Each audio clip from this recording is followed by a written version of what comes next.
Halo, selamat malam. Bertemu baru kita di Antacha Channel dengan resepi kedua saya. Sayur China Pagoda. Rupanya macam begini ya. Dia sebiji macam ini. Kalau dia light green ya. Dia sayur ni dia macam apa ni, cauliflower yang putih, yang hijau tu. Tapi yang ini very premium, very quality one. Rasanya sangat sedap. Saya lebih suka yang ini. Tapi yang ini susah didapati ya. Kita boleh dapati di masa musim-musim perayaan Chinese New Year begini. When Chinese New Year is coming, ini Chinese Pagoda ada di supermarket ya. Okey. Seperti begini saya potong-potongkan menjadikan dia begini ya.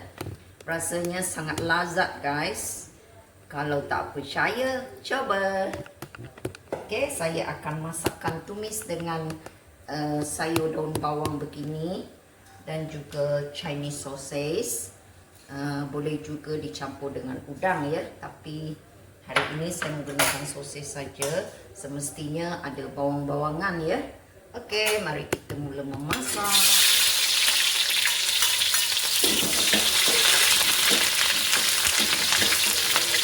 Jangan lupa ya, Chinese Pagoda nama dia ya. Rasanya lazat. Saya akan membelikan Chinese Pagoda ni setiap kali menjelang hendak Chinese New Year ya. Kalau hari-hari yang lain kita susah nak jumpa ya. So, kita masukkan sosis dulu. Ini sosis China ya. Kita rebus dulu, kita buangkan plastik tu. Plastik tu tak boleh makan ya, tak baik untuk kesihatan ya. Kita rebus dulu sekejap. Apabila dia sudah mendidih, kita kopekkan plastik dia dan kita slice seperti begini ya. Okey, sekarang kita masukkan Chinese Pagoda ya.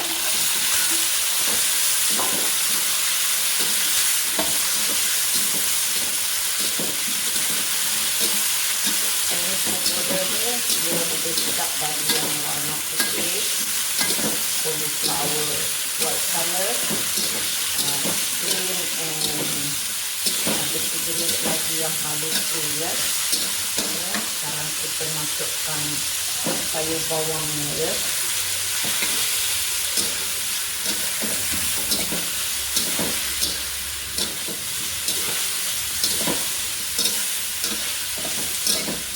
Masaknya senang saja, tumis-tumis.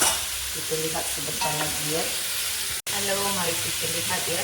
Sekarang kita masukkan ke rasa dia.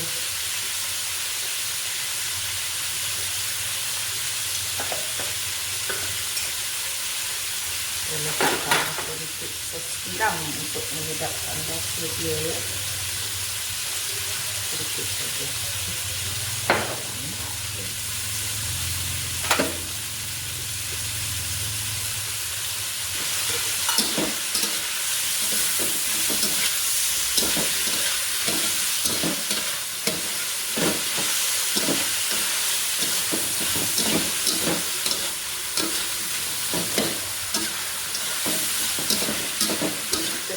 Kering saja ya, jangan letakkan air nanti tak sedap. Okey, sudah siap. Okey, mari kita tutup api, kita hidangkan.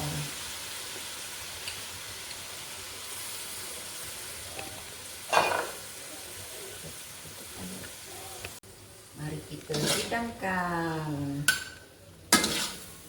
Makanan lazat. Jangan tumis lama-lama ya, nanti dia licak. Licak ataupun lembik ya. Kita nak dia crunchy.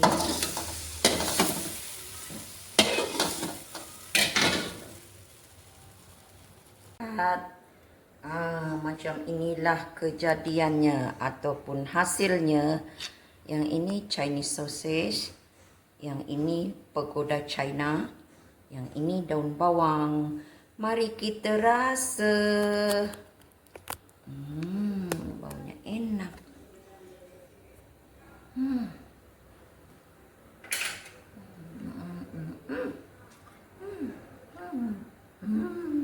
Tak.